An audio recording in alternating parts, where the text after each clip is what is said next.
You never really understand how territorial an HOA can be until they come after the wrong family. Willow Creek looked like the kind of place you'd see on a postcard. Green lawns trimmed within an inch of their lives. White picket fences, mailboxes all polished and color-coded. People smiled, waved at strangers, and pretended nothing bad ever happened there. But under the surface, it was a different story. And leading that story, in all her suburban glory, was Karen Davenbrook, the self-declared ruler of this over-regulated paradise. Red blazer always pressed, clipboard fused to her hand, and a frown so sharp it could slice through drywall. I'm Ethan Cole. On paper, just a quiet software engineer living the family dream.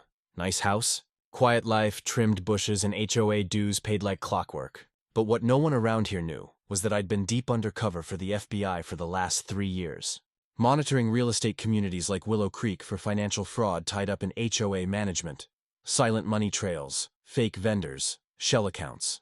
I'd been gathering data, playing neighborly, blending in perfectly. That is, until Karen tripped my 6 months pregnant wife on the sidewalk. Then everything changed. I wasn't planning on starting this story like this, but here we are. Before I tell you what happened next, drop where you're watching from in the comments and hit subscribe. Trust me, you've never heard an HOA story like this one. The sun bounced off the white fences that morning like a Hollywood lighting team had prepped the neighborhood. It was too perfect. Marisol walked a little ahead of me, carrying a brown paper bag in one arm and our latest ultrasound print in the other. We were halfway through a debate about baby names, whether our future kid's nose would be hers or mine, when a flash of red moved in from behind a hedge. Karen appeared with the precision of a stop sign and the grace of a threat. She didn't say a word, didn't smile, didn't pretend to be pleasant. With a turn of her heel and a subtle shift of her foot, she nudged a shoe forward. Not enough to notice unless you were looking straight at her feet, but just enough to catch an ankle, just enough to mean something. Marisol's foot hit hers, unbalanced, and in one terrible moment everything tumbled. The paper bag fell. The ultrasound fluttered like a bird shot from the sky. The sound of my wife hitting the cement was dull and sickening, the kind of sound that stays trapped in your ears no matter how hard you try to forget it. I will remember that sound even if I forget my own name. Karen looked down at us with the smug calm of someone judging a pie contest. People like you don't belong in Willow Creek, she said with a smile and a tone as cheerful as a school announcement. Her eyes were flat, blacktop in summer. Training teaches you to survey before you act. But being married rewrites all your instincts. Reaction wins. I was kneeling at Marisol's side in seconds, already checking her vitals, my hands on her belly, whispering, "Stay with me. Breathe." There was a deep scrape on her leg, and her arm was already swelling. But her pupils were equal, responsive. Still, nothing about this looked okay. A fall like that, 6 months in, could be a nightmare. Karen tutted and smoothed her blazer. Sidewalk etiquette must be respected. The bylaws clearly— "Not one more word," I said. My voice stayed quiet, but my hand moved to my smartwatch.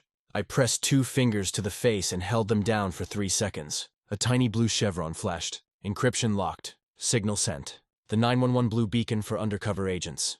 The distress flare wouldn't travel far, but I didn't need far. The transmission piggybacked off a utility pole repeater I'd installed during a volunteer landscaping day. It would light up my location like a flare for the right sets of eyes. A shadow fell across us. Mrs. Patel, grocery tote in one hand, concern in her eyes. "Should I call 911? She asked. Her type was rare, soft-spoken, steel-willed. The kind of neighbor who could calm a war zone with cookies and grace. "Ambulance, please," I said, running my hand over Marisol's bump. "Describe it as potential abdominal trauma." Logan, the local teenage rebel without a steady haircut, rolled up on a skateboard. "I saw it, Mr. Cole," he yelled, holding his phone like he just captured proof of Bigfoot. "She tripped her!" "Like on purpose." Karen crossed her arms with theatrical offense. "That's ridiculous. People shouldn't walk recklessly." "At walking speed?" I asked. She pointed her sacred clipboard like a sword. "Sidewalk usage, Rule 14C. Residents must maintain a pace conducive to leg safety." "I'm pretty sure I read that rule in a coloring book," I muttered. Marisol tried to sit up. I gently guided her back. "No, stay. EMTs will be here soon." I kept my voice level, but anyone trained in reading people would have spotted the pressure building underneath. A calm anchored over a boiling storm. My job had taught me how to stay controlled around dangerous men. Karen wasn't dangerous in the usual way, but she wore power like perfume and sprayed it everywhere. She turned toward the people now gathering across lawns and driveways. It's a matter of compliance, she said, trying to appear reasonable. If she'd worn flat shoes per the HOA, the appropriate shoes to carry our child are the ones she's wearing, I snapped. Now back away. 6 feet. But she didn't move. People like Karen didn't believe in limits. Not for themselves. The sound of sirens wound its way through the neighborhood. I used the approaching seconds to mentally check camera positions. 2 visible doorbell cams on the north side, 1 porch cam across from the park, and a familiar dome lens on the HOA's prized lamppost. A pet project Karen had championed ever since a kid chalked a hopscotch grid too close to the curb. The camera on the lamppost would have caught everything, assuming it hadn't been tampered with. Name and contact if you're willing, I told the neighbors nearby. They recognized me as the guy who fixed broken printers, who helped shovel driveways for seniors, who waved and asked about your grandkid's soccer game. My fake suburban resume overflowed with goodwill. Hands went up. I recorded their names into my phone and synced the list to an encrypted note, sending it with a burst to a secure channel. The signal pinged once, then delivered. Connection was live. The ambulance arrived, cutting through the quiet with organized urgency. Gloves, stretcher, pulse check. A Doppler monitor chirped a steady, strong heartbeat from inside Marisol's womb, and relief broke across her face like sunlight. She exhaled and covered her eyes as tears escaped. Not pain, just fear melting into safety. Karen stepped toward the EMT like she was directing traffic. Please note, emergency vehicles may not park on the grass per Rule 7B. The EMT looked over at me. Don't engage, I said. We'll take her in for checking, the lead medic said. Precautionary. I'm riding with her, I replied, then looked Karen in the eyes. You're going to supply me with the lamppost footage. I want the last hour, her lips thinned into a smile. All HOA camera data is private property. You'll need to submit a written request. We'll review it at our next board meeting. In 30 days, I said flatly. In 30 days, she echoed, sugar-laced poison in her voice. Great. Maybe I'll bring the ultrasound in next month and show the board what community violence looks like. She lifted her chin. Also, sarcasm is unbecoming in our community. You might be fined. That almost made me laugh. Instead, I bent down and picked up the ultrasound print. Edges curled and smudged. Even blurred, the baby's profile was clear, the tiny nose still stubbornly ours. I slipped it into my wallet. As the EMTs loaded Marisol into the ambulance, Mr. Johnson strode up. He used to be law enforcement. He still moved like it. Calm steps, eyes always scanning. I saw it, he murmured. If I need a statement? I said, his voice dropped. Say the word. And you didn't see me press a button? I added softly. He smiled. Didn't even see your watch. The ambulance doors closed. I watched it long enough to feel the invisible tether between us stretch, but not snap. Then I turned back to Karen. What you did today was assault, I said. Whether you meant it doesn't change what it was. She tilted her head. I care about impact, too, on community standards. You'll be receiving notices for improper bag handling, unsafe pedestrian activity, and... Look, there's plastic on the lawn, littering. She pointed at the plastic sleeve from the ultrasound packet.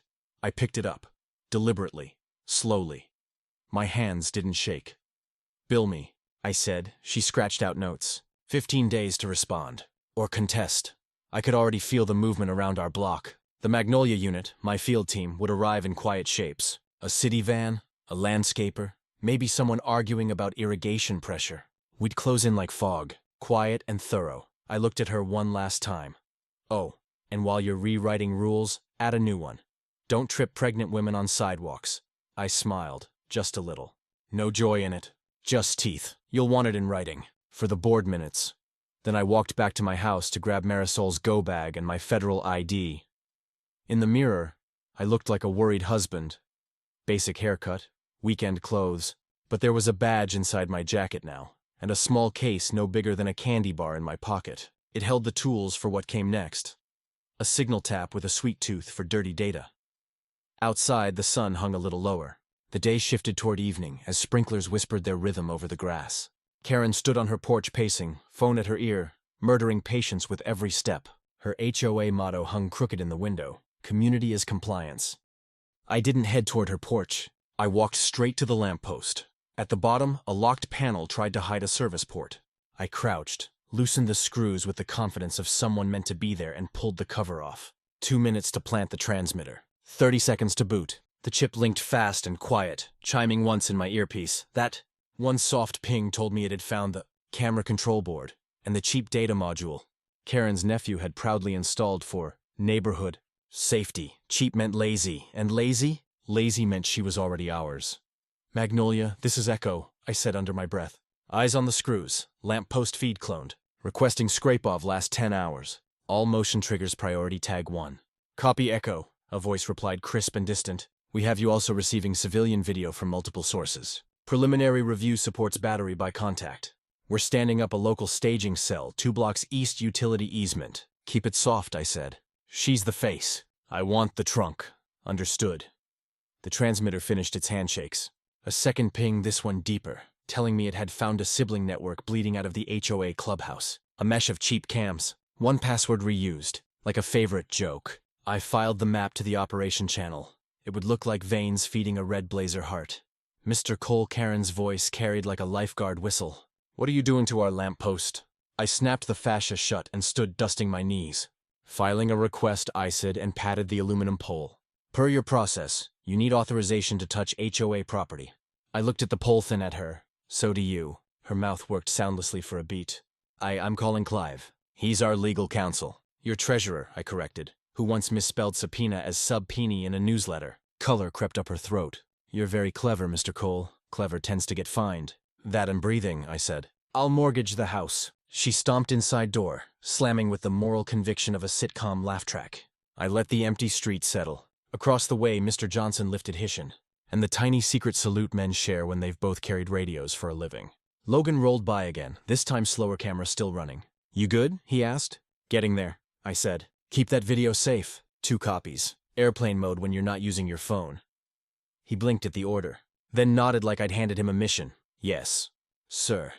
I texted Marisol a heart the size of our whole situation and got back a picture of a hospital ceiling with a thumbs up in the corner. Beneath it, a caption. Baby's heartbeat is strong. So am I. Don't do anything too heroic without me. The laugh came then dry and drail. I typed, heroism is mostly paperwork. Then I slid the phone away and let the agent part of me take the wheel all the way. The sun bled down past the roofs. From somewhere behind the utility easement, a truck door thudded.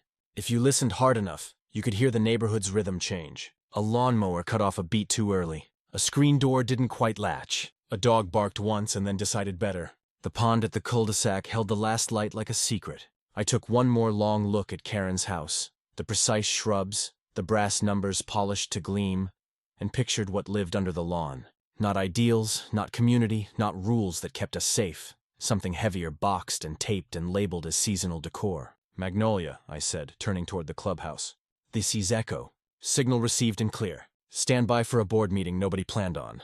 Night slid down over Willow Creek like a lid on a jar. The kind of suburban quiet that hums sprinklers ticking porch lights popping on imperfect symmetry. The illusion that nothing bad could ever happen here. Inside that illusion, my phone buzzed once. No name, no emoji, just a string of coordinates and 2 words, eyes open.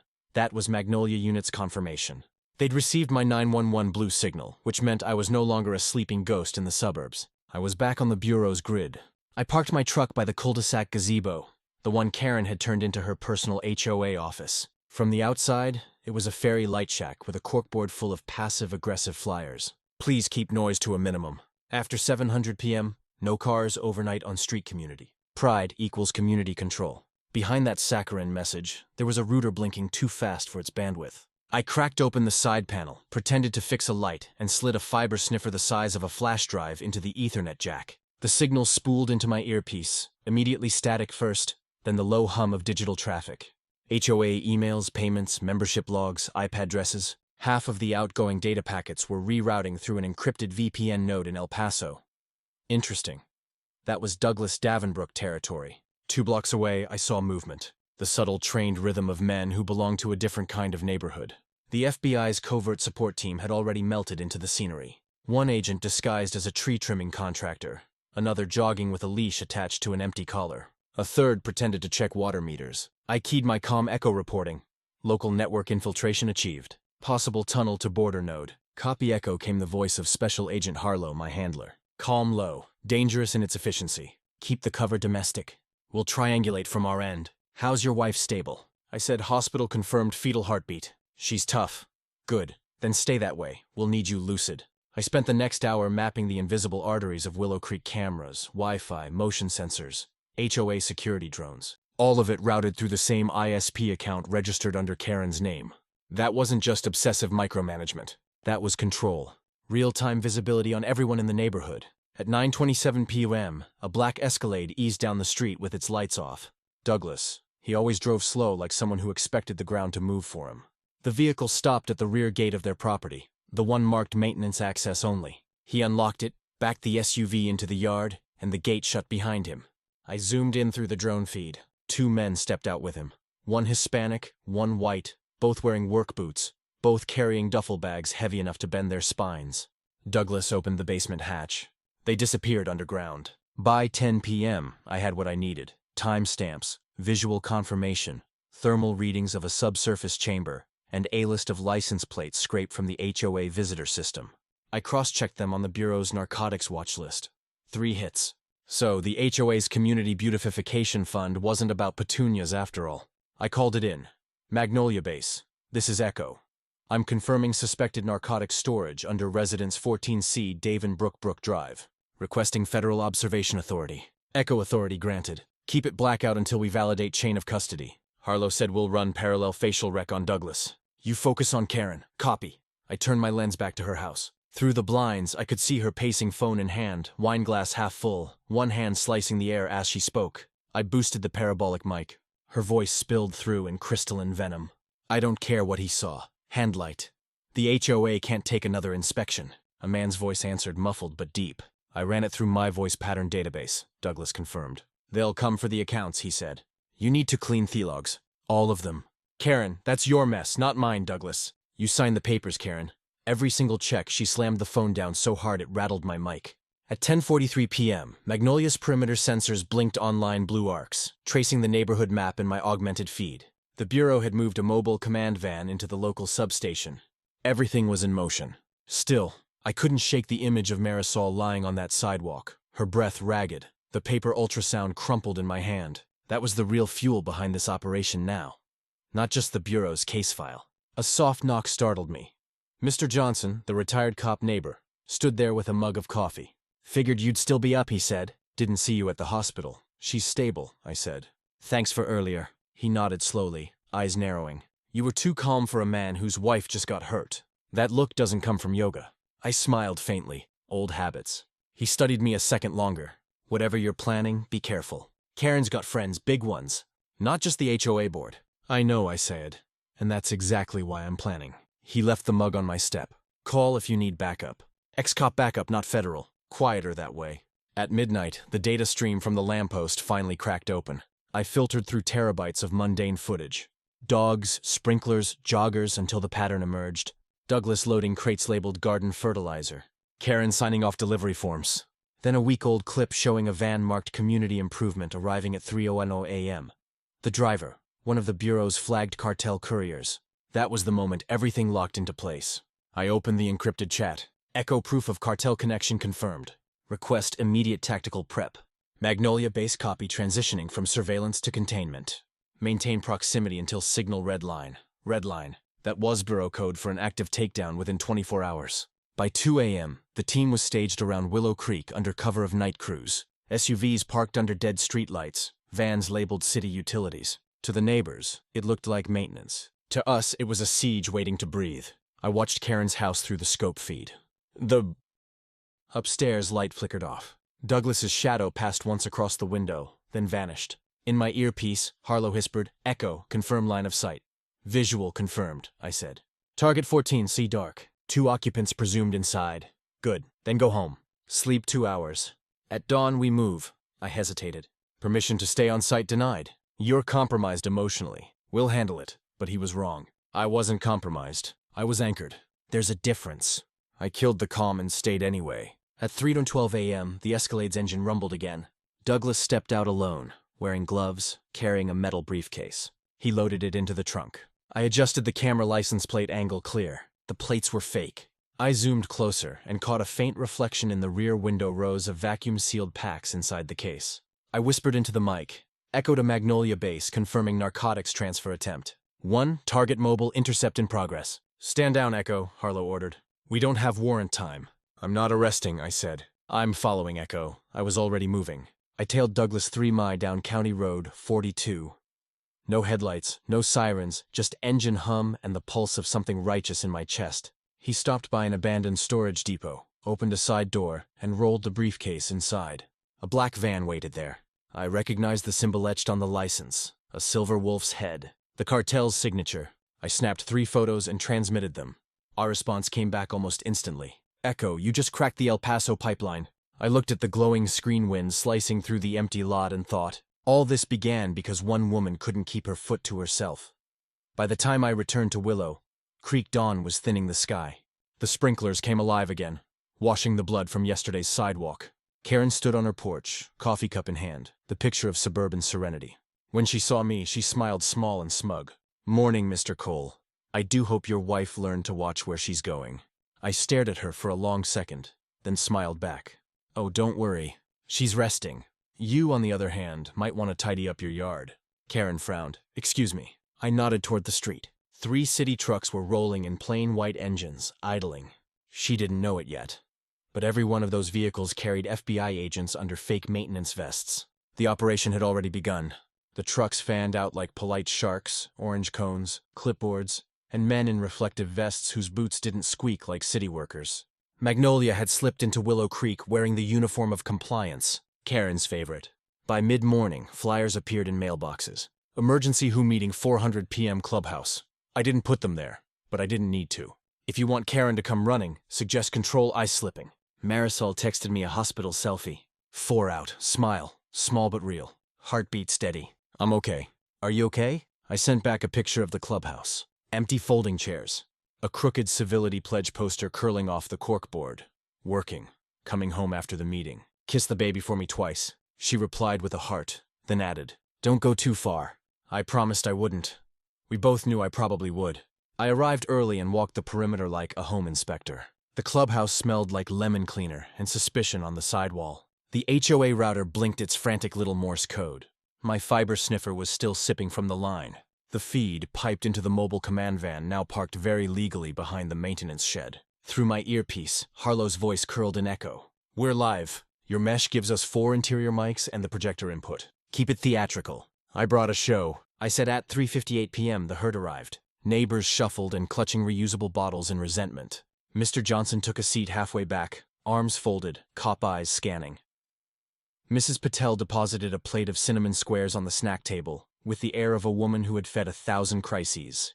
Logan claimed a front-row chair phone in airplane mode like I'd told him. Then the red blazer cut the air. Karen swept to the front with her clipboard flanked by 2 board stalwarts. Clive, the treasurer who dressed like an attorney about to be audited, and Sandy, the secretary whose smile was brittle enough to cut zip ties. Karen tapped the gavel a little too hard. Order this emergency session is now in order. Emergency that you called someone muttered. Karen smiled like a dentist.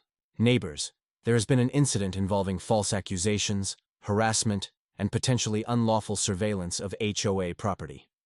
Her eyes slid to me. We will address it quickly, firmly, and with unity. She loved that word unity, so long as it meant everyone uniting under her. First, Karen continued, we must preserve decorum. I remind you of our civility pledge. She pointed to the curling poster. Words matter. Keep it nice.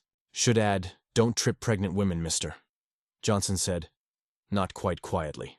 Karen's smile didn't crack. Public comment at the end, Harold. She never remembered that he preferred Mr. Johnson. Clive hoisted a binder. Treasurer's report. He droned, operating budget stable beautification fund on Schedule A. Hand shot up. Is that the fund that put cameras on the lampposts to catch hopscotch chalk? Mrs. Patel asked. Security is priceless, Karen said briskly. Now then, let's talk about security, I said standing. A light ripple moved through the room. People pivoted like flowers to Sunday. Specifically, the security footage from the lamppost camera that recorded the incident this morning. Karen's eyes glittered. That footage is private. Sure, I said, and nodded at Logan. He took the cue and connected his phone to the projector cable snaking under the table. We didn't need Karen's footage anymore. We had 45 neighbors' angles in my clone feed. On the screen, the meeting room blinked away, replaced by a sunny sidewalk. There was Marisol 12 paces ahead of me. The brown bag, the ultrasound glinting, and then slow motion, the gentle, deliberate sweep of Karen's foot. Marisol's stumble, the fall me dropping to my knees. The sound sucked out of the room like a vacuum bag catching a marble. Karen slammed the gavel. Deepfake. It has metadata. I said timestamp geotagged checksum intact. Corroborated from 4 angles. If it's a deep fake, it's the most boringly accurate forgery in history. Clive stepped forward, red blotches climbing his neck. You can't show that without board approval. I tilted my head. Clive, did you file the HOA's 990 last year? He blinked. This is irrelevant because the IRS would disagree, I said. Also, the State Attorney General's charitable trust section. But let's table your paperwork for a minute. I clicked the next clip night footage. A black Escalade reversing toward a rear gate labeled Maintenance Assesses Only. Who has a gate like that in a residential yard? Karen steadied herself with her clipboard. That is for landscaping deliveries. Fascinating landscaping, I said, and tapped the clip forward. Thermal feed, bleeding oranges and whites, heat signatures moving in the yard, then down beneath the grass. A cluster of rectangular ghosts glowing in the earth, Logan whispered. Dude, someone else whispered. Jesus. Karen's voice pitched high. You are illegally spying on a private residence. You have no authority. About that, I said, and let my tone go flat. My name is Ethan Cole. On paper, I'm a software engineer.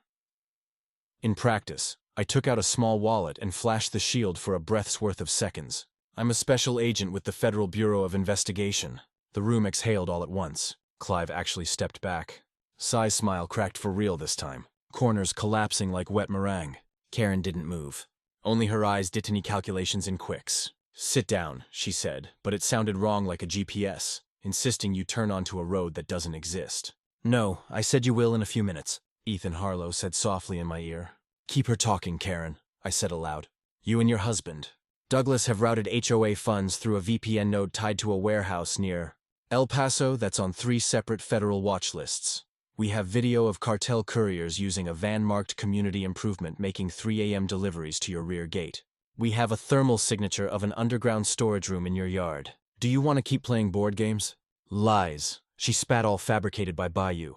You've been trying to undermine community standards since you moved in. You let dandelions grow.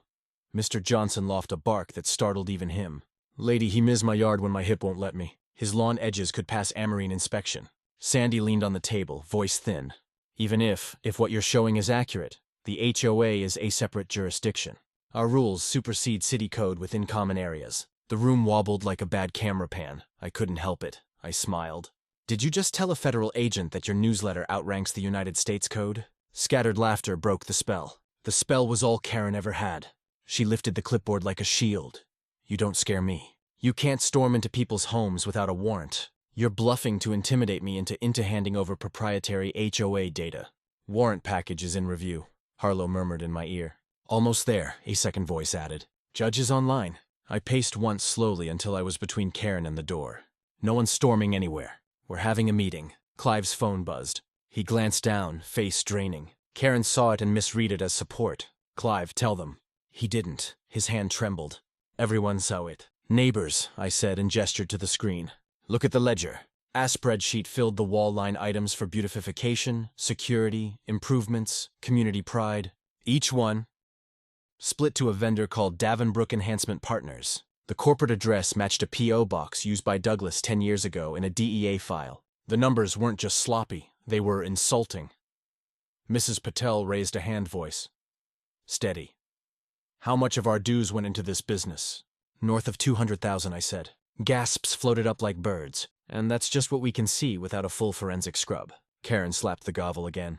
Irrelevant Ira Ray. The clubhouse door opened. A man in a city utilities vest stepped in, nodded to the room, and bent to plug a cable into the projector card as if he were fixing a loose connection. He wasn't. In the half-second he was near Karen. He slid a small metallic rectangle under the edge of her clipboard. A tag. He left as quickly as he came. Karen never looked down. Echo Harlow said tag confirmed. We have her device. Copy. I breathed. Sandy fumbled for her tote bag. Karen shot her a look that said, not yet. My phone vibrated twice, then once warrant signed. The mobile command van's engine hummed awake outside. Through the blinds I caught the soft movement of shadows repositioning utility workers who weren't landscapers, who weren't two joggers who suddenly weren't sweaty anymore. Karen pointed at me with a gavel like an exorcist. Leave this property, Mr. Cole, now, or I'll fine you for disorderly conduct. I'll ban you from the pool.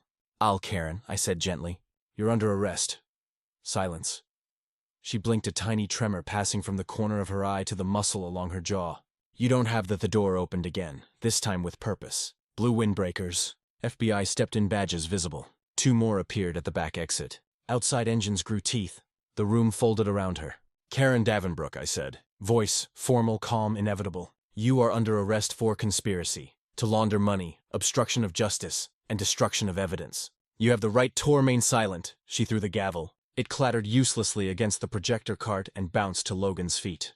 You can't do this, she hissed, grabbing the edge of the table as if jurisdiction could be wrestled like a lawn chair. This is my community. No, I said it's theirs. Behind her, the screen switched feeds Douglas on last night's thermal. The underground room, the van with the silver wolf's head, the ledger lines dancing with his name. Clive sagged into a chair. Sandy stared at the floor. The neighbors watched the story they'd lived in for years, flip right side up. An agent cuffed Karen. Shet whisted once, twice. For a second, she tried the old magic look around the room. Find the one who will rescue you. The one you still control. There wasn't one. Even the civility poster had peeled 2 more inches. The corner drooping like a tired eye. As the agents led her toward the door, she leaned toward me. You think you're a hero? She whispered. Heroes don't live here. Rules do. I thought of Marisol's ultrasound, the little smudge of a nose we'd already argued over. I thought of sprinklers washing blood from a sidewalk that would be reporter next month, and called improved. I thought of how much ugliness prefers a white fence. Then I guess we're changing the rules, I said. Outside, the late afternoon had sharpened into something bright and unforgiving. The mobile command van's side door slid open. Radios crackled. Somewhere at the edge of the block, a dog barked 3 times, and then settled over my earpiece. Harlow's search team moving on the residence. Echo, hold the room. Collect voluntary statements. We go hot on 14 canned 5. I nodded to the agents escorting Karen. Mind the step? I said, old habiter, maybe just petty making courtesy, the last thing she heard inside her clubhouse. Logan bent to pick up the gavel. Can I keep this? He asked. Evidence? I said, then softened. But I'll get you something better. A new sign. I pointed at the curling poster. Words matter. Keep them true. He grinned. Can it say no Karens? Let's start with no Cardles, I said. The neighbors began to talk, careful at first, then louder, the sound of a cul-de-sac, remembering it belonged to people, not clipboards. Through the window blinds, I watched agents stride toward the Davenbrook home jackets, flaring boots sure the net we'd laced all day drew tight. Echo, Harlow said, and I could hear the smile that only shows up when paperwork becomes action. On your mark. I looked once toward the hospital on the far side of town, where a woman who loved me had texted 2 hearts and a boundary I was breaking for both of them. I looked at the street, the fence, the lamppost that had watched all of this and would watch again when we were gone. Magnolia, I said, voice low, steady. Execute. The night swallowed Willow Creek whole. Porch lights flickered one by one until only the Davbrook mansion glowed at the center of the cul-de-sac. Its warm light, a lie, stretched over something rotting. I stood across the street, phone pressed to my ear. Echo, came Harlow's voice, calm but sharp. You're cleared for interior recon. Warrant just expanded. You'll have tactical on standby within 20 minutes. Copy, I murmured. I'll open the door before they knock. The plan was simple, Plant. The forensic sniffers confirm what we suspected, and keep the neighborhood asleep while we dismantled its queen. Simple never meant easy. I moved along the hedges, staying low. The house's alarm system, ironically, the same brand I'd helped the Bureau design 5 years ago, blinked harmlessly. Universal bypass key worked its quiet miracle. Inside, the air smelled of lemon-polished chlorine and money. The foyer gleamed. Family portraits lined the hallway. Karen and Douglas at charity events, shaking hands with people who'd later plead guilty to fraud. Everything about this house screamed self-importance. From the marble tile stole the gold plaque that read, "Community begins with leadership." I snapped a photo and sent it to the Bureau channel. Leadership, I typed. Confirmed ridiculous. Through my earpiece, Harlow chuckled. Stay focused, Cole. Always. The deeper I went, the stranger it got. The living room's bookshelf was filled with HOA manuals and binders labeled compliance reports, 2018, 2001-24. The television displayed a paused slideshow of HOA meeting photos, each one featuring Karen mid-spetch, her finger stabbing the air like a judge sentencing the innocent. Then I saw a faint scuff mark on the wooden floor behind the couch. I knelt. The grain of the wood didn't match. It was newer, too. Even my penknife found a tiny seam. When it pried it up, the section of floor rose like a trapdoor, revealing a small keypad underneath. Magnolia base, I whispered. We've got a substructure. Harlow's tone flattened. Describe. Hidden access panel, keypad. Looks new. No blueprint listing. Code sweep on it. I pulled out the handheld decryptor from my jacket. Lightweight bureau issued built for locks. Exactly like this. The display pulsed once, twice, then beeped green. The panel slid open, revealing a metal staircase descending into the dark. I flicked on my flashlight. The beam caught on rows of plastic-wrapped crates, stacked neatly beneath the floor, each stamped with the same logo. Davenbrook Enhancement Partners Beautification Fund my ass. Halfway down, my boot hit concrete. The basement wasn't a basement. It was a bunker. A full operation hub built under the HOA president's house. Rows of industrial shelves lined the walls filled with sealed containers, vacuum-act bags, and boxes of fertilizer that tested hot. The second my sensor sniffed, the air methylamphetamine precursor top grade. Next to them, a server rack hummed Apravit financial database blinking with overseas routing numbers. I took out my camera and started recording everything. Magnolia Base, I said quietly. You're going to want a bigger truck. There was a pause. Then Harlow's voice hardened. Cole, we've just intercepted chatter. The cartel knows we're in their backyard. You've got maybe 20 minutes before they realize the HOA cover is blown. Then we're right on schedule. Upstairs, a door slammed. I froze light off. Weapon drawn. 2 shadows crossed above me. 1 male, 1 female. Voices. Douglas. They're coming. Karen. My contact says the Bureau's been sniffing around for weeks. Karen, you said they'd never trace it back here. You promised Douglas. Then maybe you shouldn't have assaulted a federal agent's wife. Karen hissed. How was I supposed to know she was married to? I stepped into the light to me. They both spun. Douglas went for his jacket. I already had my Glock leveled. Don't, I warned. Karen's face drained of color. You set me up. No, I said you set yourself up. I just pressed record. Douglas's eyes darted to the window. The low thrum of approaching engines vibrated through the floorboards. He recognized it before she did. You brought them here, he growled. Correction, I said. You brought them here. I just made the introductions. He lunged not at me, but toward a metal briefcase near the kitchen counter. I fired once into the floor just to the left of his hand. The briefcase slipped from his grasp and popped open, spilling out cash bundles wrapped in HO stationery. Karen let out a shriek, part fury, part disbelief. You told me those were vendor payments. Douglas turned voice low, venomous. You wanted to be important, Karen. Congratulations. You're the face of a federal indictment. I pressed my comms. Magnolia Base suspects located. Confirm breach. Copy Deco, Harlow said, executing entry. Outside, the night broke open. The quiet suburban hum was drowned in a chorus of engines, boots, and bullhorns. Blue lights painted the windows.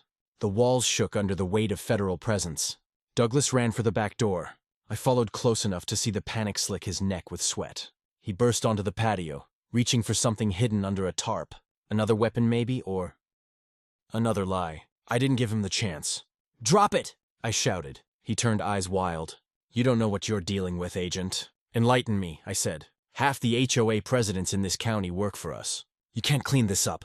I stepped closer. Then we'll burn it down. He fired first. The bullet slammed into the fence post inches from my head. I dove behind a stone planter and returned fire.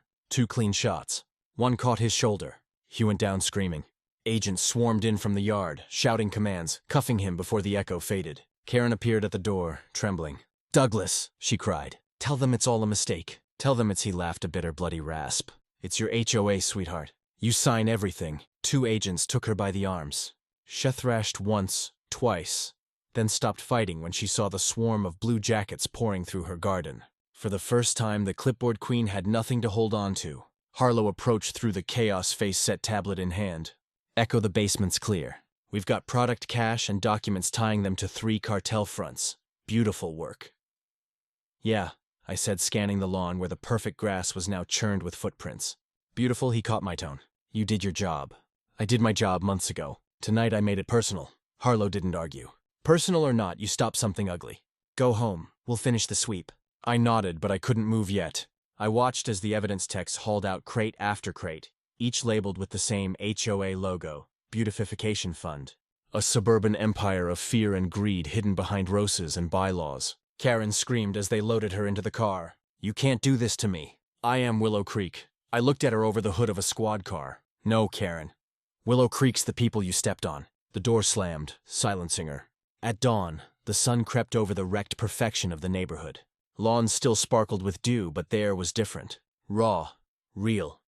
Mr. Johnson stood with a cup of coffee, shaking his head. Never thought I'd see the day the HOA got raided by the feds, he muttered. You and me both, I said. He chuckled. Guess we're free now, huh? Free enough to repaint your fence whatever color you want, I said. He laughed and walked away, whistling. I took one last look at the Davin Brook house windows. Shattered garden, trampled, but finally honest. Behind me, agents packed up equipment, radios crackling with wrap-up chatter. Echo Harlow called overcom's operation complete. You're clear to stand down. I exhaled. For the first time in years, the word clear actually meant something. I started toward my truck just as my phone buzzed again. A text from Marisol Babies kicking. Feel strong, come home. I smiled, started the engine, and drove away from the ruins of Karen's empire. The last echoes of sirens chasing me into the sunrise. Dawn arrived thin and pale, as if the sun refused to intrude on the chaos it had helped light. Willow Creek wore its mourning like a bruise. Perfect lawns now trampled. White fences scuffed. The clubhouse doors still ajar, breathing out the last of the night's secrets. The cold sack smelled like smoke from a neighbor's barbecue, and the metallic tang of adrenaline. By the time I finally loosened the tension in my shoulders, the scene had the precise order of a war staged by people who hate disorder. Agents moved with that economy of motion you only see in trained professions. No wasted steps, no dramatic poses. Technicians rolled in towers of gear, tagging boxes, vacuuming prints from coffee mugs, bottling air, and darkening the light on screens so nothing contaminated the chain of custody. Evidence techs wore gloves so bright they looked ceremonial. It was all very procedural, very efficient, like surgery. Karen sat in the back of the squad car with her wrists cuffed in front. She had transitioned from enraged monarch to an animal that had lost its den. Her hair was a ragged halo, her makeup smudged. When she caught my eye, she mouthed something that looked like, "You'll regret this." But the words had no teeth left. They let me stand with the lead tactical for a minute while they cleared the property. I watched them haul crates out of the basement. Long black crates sealed with industrial tape, each labeled with the Davin Brook Enhancement Partners logo. Every crate that came into sunlight revealed stacks of vacuum-sealed packages that reflected the morning like bad weather. The forensic chems swabbed, tested, and nodded. Their faces did not change when the sensors spit out confirmatory readings. Methamphetamine pills, cash bundled, and banded with HOA letterhead. Someone from the narcotics squad yelled from the backyard, and I turned to see Douglas on a gurney mouth, bleeding, shoulder-wrapped hands cuffed behind him. He tried to bolt. He'd gone for the briefcase. The angle he'd chosen to run had not been kind. They loaded him into an armored van and zipped its door shut like a mausoleum, sealing a secret. The neighbors gathered slow and cautious, drawn by curiosity, but blocked by the thin green line of cones and crime scene tape. Mrs. Patel watched through binoculars wrapped in an oven mitt. Harold Mr. Johnson leaned on the mailbox and held his paper like a shield. People whispered names they'd not dared swap in the grocery aisle cartel, laundering indictments as if reading them aloud made them less cold. The press caravan arrived mid-morning, a ribbon of antennas and eager faces and microphones held out by men and women who called this sort of thing news. Harlow shot me a look that managed to smile without being indulgent. "Go get coffee," he mouthed, and the way he said it meant get some distance and come back with a plan. But there was no going far. The morning had already become a list of tasks that needed hand statements to collect neighbors, to interview armored trucks, to watch while they loaded property that had been used as currency. The Bureau wanted voluntary statements while everything was still fresh. That meant me, Mr. Johnson, Logan, Mrs. Patel, and a dozen others who had been at the clubhouse. I moved among them like a conductor who had learned to be gentle with percussion. People cried. People clutched at hands. People tried to fold their lives back together around a new hole where trust used to sit. At noon, they read Miranda to Karen again, this time with more formality. She tried to spin a story about being duped, Douglas doing it behind her back. The checks she signed were routine. She didn't look at numbers. She trusted him. The story had holes, though. The signatures on the ledgers, the emails with her name approving payments, the voice memos where she told a vendor to expedite the shipment because the garden committee wanted faster delivery. People who build empires out of little cruelties rarely forget to cash the checks. Douglas finally spoke while the cameras had not yet set up under a tarp-off flapping police radios. He gave up the map. He had been a courier's courier, a man who played middle management of a distribution network and learned how to hide a server under a lawn. His voice was flat when he said names, warehouses, shell companies, offshore accounts, payoffs made in cash and returned as donations. I watched his chest rise and fall like a bellows. Thaman had been careful. He had not been careful enough. "I thought we were untouchable," he muttered through clenched teeth.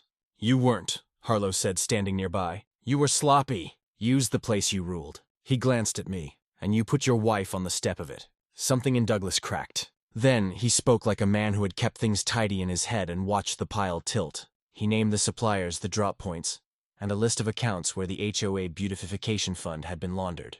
Names that would later populate the affidavit, and indictments that tipped the scale from rumor to law.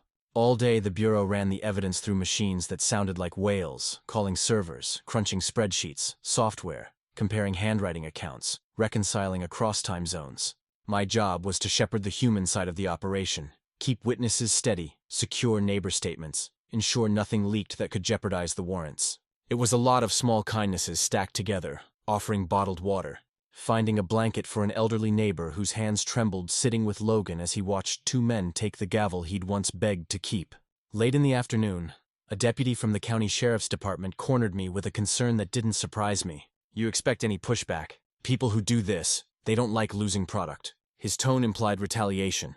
Burned cars, threats, anonymous notes, but his eyes asked if we knew enough to stop it. "We minimized that risk," I told him. "We staged the operation tight. We had intercepts on their mobile nodes. If anything comes, it will be a belly flutter, not an explosion." I lied a little. Plans are only as good as the people executing them. Still, the containment held. No trucks backed into the street with revenge in their taillights. No masked men appeared on porches. By evening, the bulk of the physical evidence had been cataloged and loaded onto armored trucks. Agents took Karen in for a federal arraignment. Douglas rode to a secure facility to be booked on charges that will follow him for a long time. The HOA's bank accounts were frozen by court order. The board's minutes, once the funniest thing in town for their petty zeal, were now documents of interest for prosecutors. The community that had prided itself on order discovered that order had been a thin veneer for complicity. At home that night, Marisol met me at the door with a smile that was more candled than sunrise. She smelled like antiseptic and hospital coffee. She had the look new parents get when terror folds itself into gratitude and leaves a very small, fierce joy behind. She hugged me without fuss, as if we were finally allowed to stop pretending everything was fine. "How did it go?" she asked, practical and exhausted. "Done," I said. "We pulled the threads. They were worse than we thought." She traced the faint bruise at the edge of her temple where Karen's shoe had made an ugly impression. "I told you not to go too far. You tell me that every time I put on a shirt," I answered, and she laughed short. A sound like a safety latch releasing. We sat on the couch, the television off, and listened to the house breathe in and out. Outside, a neighbor played with a baby. The kind of ordinary noise that meant fragile things keep happening. Before sleep, I scrolled through the day's reports on my phone. There was a pile of names flagged for follow-up, a spreadsheet that would translate into wiretaps and subpoenas, and a dozen civilians who would have to testify. I sent an encrypted note to Harlow. Evidence staged. "HOA dissolution petition seems likely. Community response looks salvageable," he replied with a single word. "Good." In bed, I woke to the phantom sensation of my watch buzzing the 911 blue like a ghost tugging at my sleeve. The world outside had changed, in visible ways, but the antenna of my life would forever be tuned for the next flicker that meant danger. I wrapped my hand around Marisol's shoulder and felt the steady little kicks that would mark the baby's impatience like Morse code. Those small thuds were the news signals that mattered more than any tactical readout. We had won this fight, but winning, I thought, as sleep pulled me down, is often the start of a chain reaction. Arrests spawn investigations. Investigations spawn indictments. Indictments spawn trials. And trials could, if we weren't careful, bring out the very forces we had just unmasked. I slept with one eye open, and kept the other on the rhythm of promises I'd made both to the Bureau and to Thetany life inside Marisol. Outside, the cul-de-sac settled into a weary hush, as if it too were catching its breath after being run through a story it hadn't asked for. They brought Douglas into the interview room like you bring in a storm, loud, messy, and full of things that could break if handled wrong. The fluorescent lights made the sweat on his brow look like a map. He sat across from me at the metal table, cuff marks still raw on his wrists, and I watched the man who'd kept his world tidy start to unpick. "You going to talk?" I asked, plain as pouring coffee. He laughed once, brittle. "You think I'm the guy you lock up on middle management? I hand boxes to people. I don't get names. I don't get faces. You get the receipts," I said. "You get the ledgers.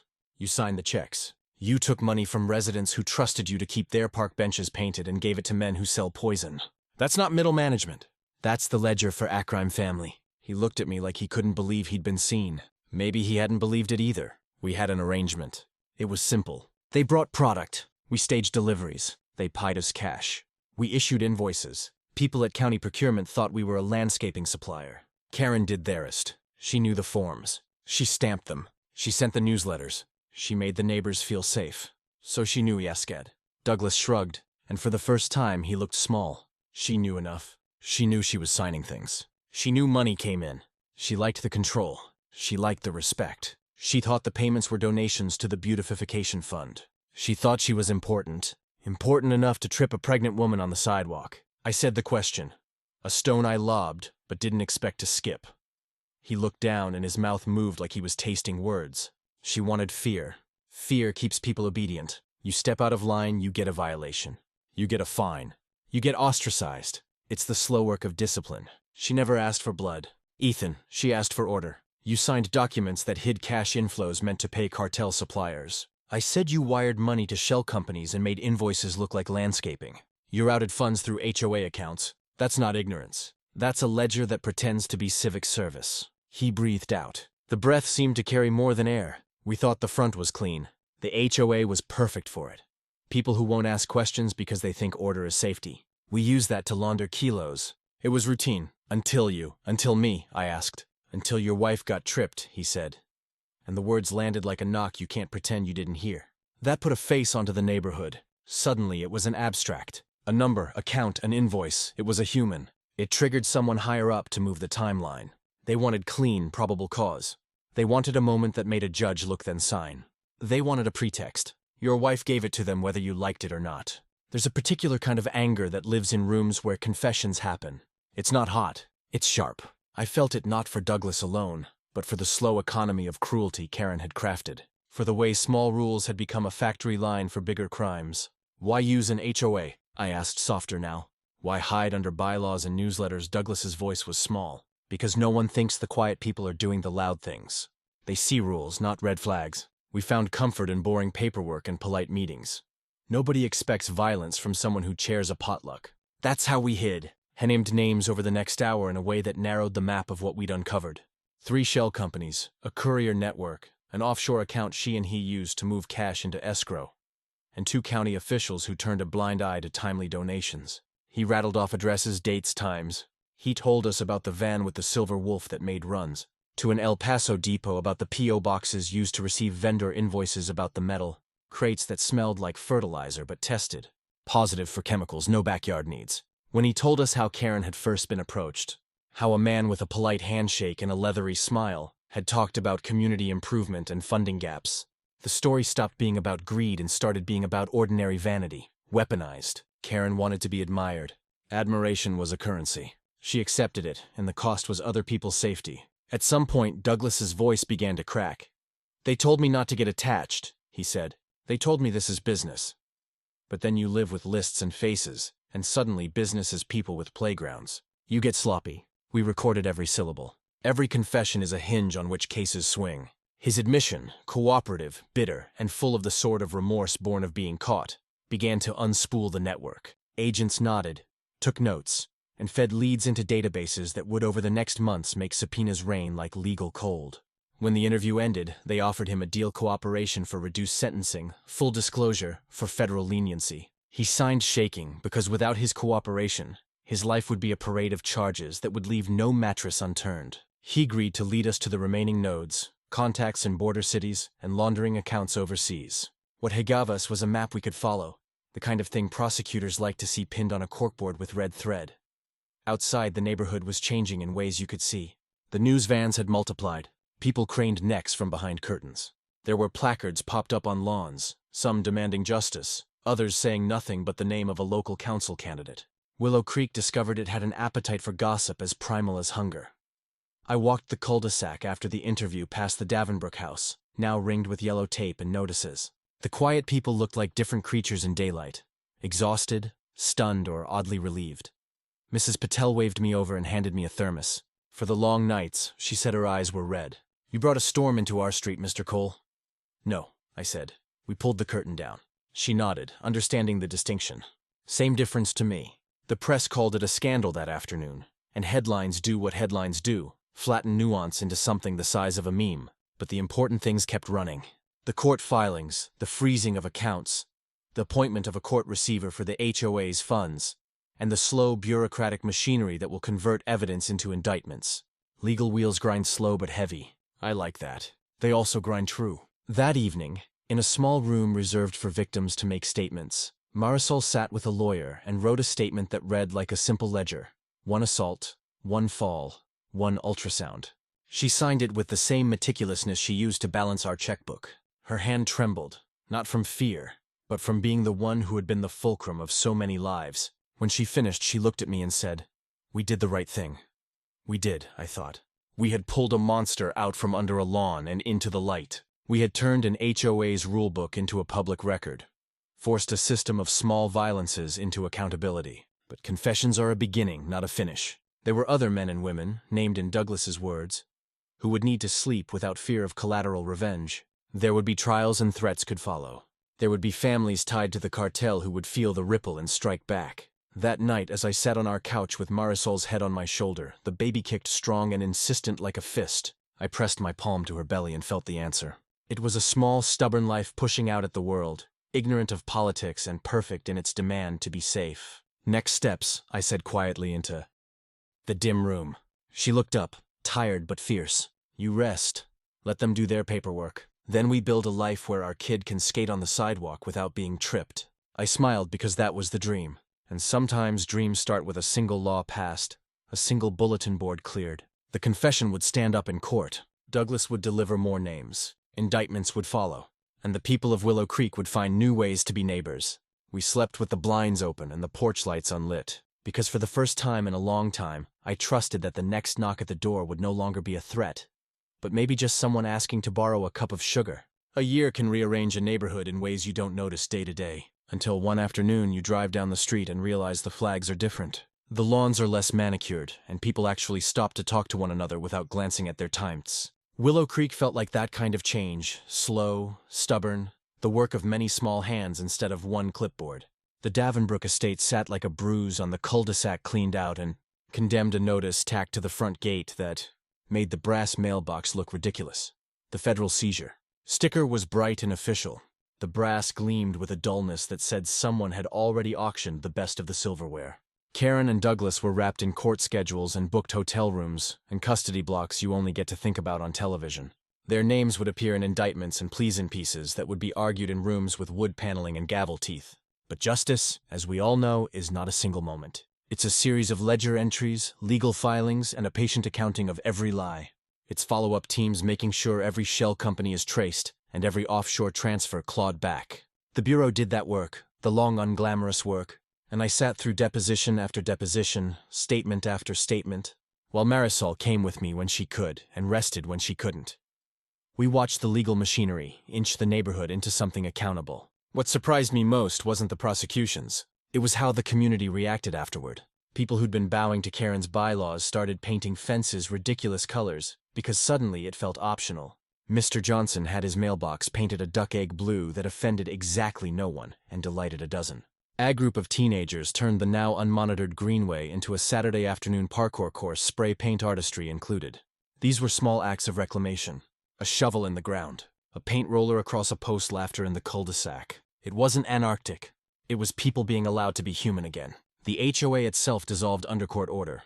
A temporary receivership handled the funds, returning what could be returned, auditing what could be audited, and partitioning the remainder into forensic accounts until the courts decided. The newsletters that used tow demand compliance became a volunteer list for neighborhood watches and plant swaps. We created a new charter, but this time it wasn't driven by one person's taste. It was written with input from the folks who lived there. Tradespeople, retirees, teenage parents, people who just wanted to be left alone. Transparency clauses were mandatory. Financial oversight was no longer a rumor. It was a policy with teeth. On the morning, the new board hung a sign by the community garden, Willow Creek Community First. I went out and planted a magnolia where Marisol had fallen that day. It was a small tree, sapling stubborn, but it's the sort of thing that grows into something reallyable. I dug with my hands, the soil breaking around me like the rest of the story had, and put the tree into the hole. Marisol stood beside me, her hand in mine, and our son Logan. Because we liked that the name belonged to the kid with the skateboard who'd filmed the incident, ran circles around us. A blur of knees and a grin that brightened the whole block. Neighbors drifted over with shovels and cider, and Mr. Johnson delivered a long, serious today's speech that included the words accountability, forgiveness, and boundaries. He said we were a neighborhood that would no longer let rules hide cruelty, and everyone clapped like it was a town meeting in an old movie. Karen's face was not on any sign. It didn't need to be. We were choosing the story we wanted to tell about ourselves. I kept my FBI credentials in the drawer where they had been when this all began. No one needed to know which nights I sat up reading depositions and which ones I was just a dad tucking a kid into pajamas. Sometimes, I would catch Marisol watching me watch The Neighborhood, and she would raise one shoulder at me in a small gesture that meant both of us. You did this, but we did this together. There was a moment a few months later during a neighborhood potluck when Sandy Karen's once smiling secretary came up and offered me a bag of cookies wrapped in wax paper. Her hands trembled slightly.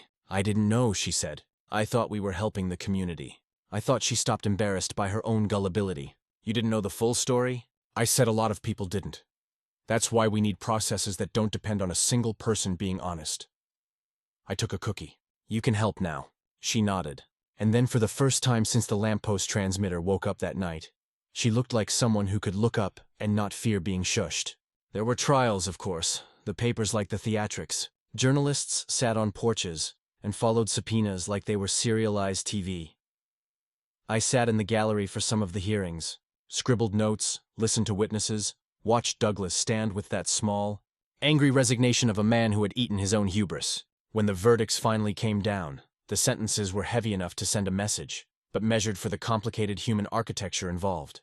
After the legal dust settled, life in Willow Creek settled into a new rhythm that felt less artificial. People traded tools instead of subpoenas. Meetings included refreshments and actual listening. The lamppost cameras were repurposed into a community art project.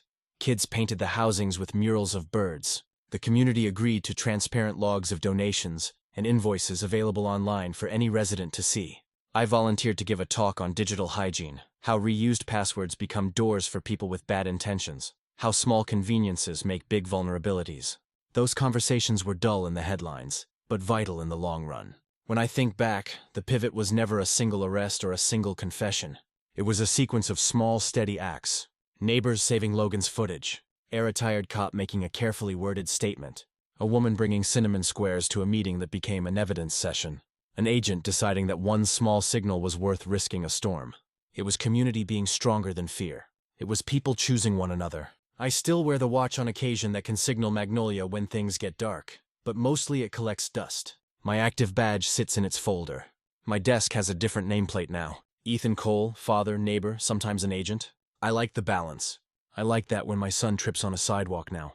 It's because he misjudged a curb, not because someone decided he didn't belong. So, what's the lesson? It's messy and practical rules are tools, not rulers. Structure becomes oppressive when power concentrates without oversight, and courage isn't always loud. Sometimes it's turning your phone to airplane mode and saving the footage, or making a cup of coffee for a neighbor who watched a raid, or signing a petition to dissolve an HOA. It's also knowing when to call in help, legal, federal, or otherwise, because some problems require more than one person to fix. If you've ever been silenced by a petty tyrant in your neighborhood, I want you to know this. Collect the evidence, gather your neighbors, and find someone who will listen. Systems can protect us when we use them. And if you've ever thought the rules were the point, maybe they were until someone turned them into a ledger for crime. Then the point becomes undoing that ledger. Tell me, what would you do if someone crossed the line in your neighborhood? Drop a comment below. Share where you're watching from. And don't forget to subscribe if you want more stories where the little guys stand up to the big clipboards. We're just getting started.